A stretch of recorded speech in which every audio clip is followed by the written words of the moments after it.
ನಮಸ್ತೆ ಎಲ್ಲರಿಗೂ.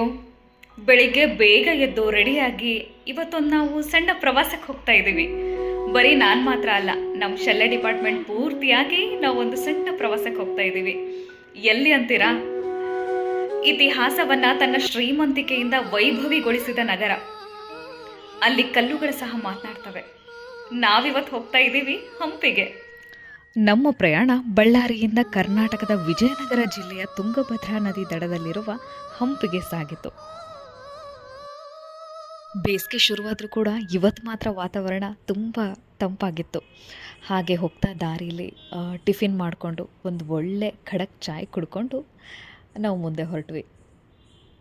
ನಾವು ಹಂಪಿ ತಲುಪೋಷ್ಟೊತ್ತಿಗಾಗಲೇ ಬಿಸಿಲು ತುಂಬ ಹೆಚ್ಚಾಗಿತ್ತು.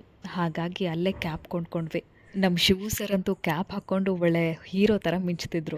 ಭಾರತದ ವೈಭವಮಯ ಇತಿಹಾಸಕ್ಕೆ ಸಾಕ್ಷಿಯಾಗಿ ನಿಂತಿರುವ ಸ್ಥಳ ಹಂಪಿ. ಇಲ್ಲಿ 1600ಕ್ಕೂ ಹೆಚ್ಚು ಸ್ಮಾರಕಗಳು, ದೇವಾಲಯಗಳು, ಅರಮನೆಗಳು, ಮಾರುಕಟ್ಟೆಗಳ ಅವಶೇಷಗಳನ್ನು ಕಾಣಬಹುದು. ಶಿವನ ವಿರಾಟ್ ರೂಪದ ಪ್ರತೀಕವಾದ ವಿರೂಪಾಕ್ಷ ದೇವಾಲಯ. ಈ ದೇವಾಲಯದ ಆವರಣದಲ್ಲಿ ರಂಗಮಂಟಪ, ಮನ್ಮಥ ಹೊಂಡ, ಹಾಗೆ ರಾಜಗೋಪುರದ ಇನ್ವರ್ಟೆಡ್ ಇಮೇಜ್ ಅಂದರೆ ಇದನ್ನು ಪಿನ್ ಹೋಲ್ ಕ್ಯಾಮ್ರಾ ಎಫೆಕ್ಟ್ ಅಂತ ಕರಿತೀವಿ, ಅದನ್ನು ಸಹ ಇಲ್ಲಿ ಕಾಣಬಹುದು. ನಂತರ ನಾವು ಬೇಸಿಗೆ ಕಾಲದ ಅರಮನೆ ಎಂದೇ ಕರೆಯುವ ಕಮಲ್ ಮಹಲ್ ಅಂದರೆ ಲೋಟಸ್ ಮಹಲನ್ನು ನೋಡ್ಲಿಕ್ಕೆ ಹೋದ್ವಿ. ಇದೊಂದು ಇಂಡೋ ಇಸ್ಲಾಂ ಶೈಲಿಯ ಅದ್ಭುತ ಕಟ್ಟಡ. ನಂತರ ಆನೆಲಾಯ ಅಥವಾ ಗಜಸಾಲೆ ಮತ್ತು ರಕ್ಷಕರ ಮನೆಗಳನ್ನು ನೋಡಿದ್ವಿ. ರಾಣಿಯರ ಅರಮನೆಯ ಅಧಿಷ್ಠಾನ, ಅರಮನೆ ಆವರಣ, ಸುಂದರವಾದ ಪುಷ್ಕರಣಿ ಮತ್ತು ಆಗಿನ ಕಾಲದಲ್ಲೇ ಸೈನಿಕರಿಗಾಗಿ ನಿರ್ಮಿಸಿದಂತಹ ಕಲ್ಲಿನಲ್ಲಿ ಕೆತ್ತಿದ ತಟ್ಟೆಗಳು ಬಿಸಿಲಿನ ಬೇಗೆಗೆ ತತ್ತರಿಸಿದ್ದ ನಮಗೆ ತಂಪನ್ನು ನೀಡಿದ್ದು ಪ್ರಸನ್ನ ವಿರೂಪಾಕ್ಷ ಮಂದಿರ ಅಥವಾ ನೆಲದಡಿ ಶಿವ ದೇವಾಲಯ.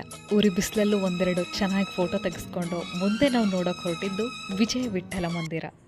ವಿಜಯನಗರ ಸಾಮ್ರಾಜ್ಯ ಎಷ್ಟು ಶ್ರೀಮಂತವಾಗಿತ್ತು ಅಂದರೆ ಮುತ್ತು ರತ್ನಗಳನ್ನು ಇಲ್ಲಿ ಸೇರಿನಲ್ಲಿ ಅಳಿತಿದ್ರು. ಕಂಪಿನಿಂದ ತನ್ನತ್ತ ಎಲ್ಲರನ್ನ ಸೆಳೆಯುವ ಸುಂದರ ಸಂಪಿಗೆ ಮರವನ್ನು ನಾವಿಲ್ಲಿ ಕಾಣಬಹುದು. ಅಡುಗೆ ಕೋಣೆ, ಧ್ಯಾನ ಮಂಟಪಗಳು, ಕಲ್ಯಾಣ ಮಂಟಪ, ಸಭಾ ಮಂಟಪ, ನವರಂಗ ಮಂಟಪ ಅಂದರೆ ಸಂಗೀತ ಮಂಟಪ, ಭಜನಾ ಮಂಟಪಗಳನ್ನು ನಾವಿಲ್ಲಿ ಕಾಣಬಹುದು. ಹಂಪೆಯ ವಿಶ್ವವಿಖ್ಯಾತ ಕಲ್ಲಿನ ರಥ. ಈ ರಥವನ್ನು ಎಳೆಯುವ ರೂಢಿ ಇರಲಿಲ್ಲ. ಹಿಂದಿನ ಕಾಲದಲ್ಲಿ ರಥದ ಚಕ್ರಗಳನ್ನು ಮಾತ್ರ ತಿರುಗಿಸಲಾಗುತ್ತಿತ್ತು ಅಂತ ಹೇಳಲಾಗುತ್ತೆ. ಕಲ್ಲಿನ ರಥದ ಮುಂಭಾಗದಲ್ಲಿ ನಿಂತು ನಾವು ಸಹ ಫೋಟೋ ಮತ್ತು ವಿಡಿಯೋವನ್ನು ತೆಗೆಸ್ಕೊಂಡ್ವಿ. ತಿಳಿಸದೆ ಕಲ್ಲು ಕಲ್ಲಿನಲ್ಲಿ ಕನ್ನಡ ನುಡಿ, ಕನ್ನಡ ನುಡಿ ಕಾಣಿಸದೆ ಹೊನ್ನ ಚರಿತೆಯಲ್ಲಿ ಹಂಪೆಯ ಗುಡಿ. ಇಲ್ಲಿನ ಸಂಗೀತ ಕಂಬಗಳಿಗೆ ಅಂಟಿಸಿರುವಂತಹ ಸ್ಕ್ಯಾನರ್ ಅನ್ನ ಕುತೂಹಲದಿಂದ ಸ್ಕ್ಯಾನ್ ಮಾಡಿದಾಗ ಕೇಳಿಸುವ ಸ್ವರಗಳು.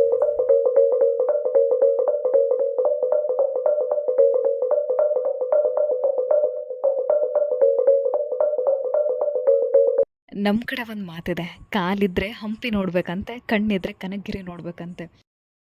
ಹಂಪಿಲಿ ತಿರುಗಾಡಿ ಬಂದು ಊಟ ಮುಗಿಸೋ ಅಷ್ಟೊತ್ತಿಗೆ ಸಂಜೆ 4:15 ಆಗಿತ್ತು.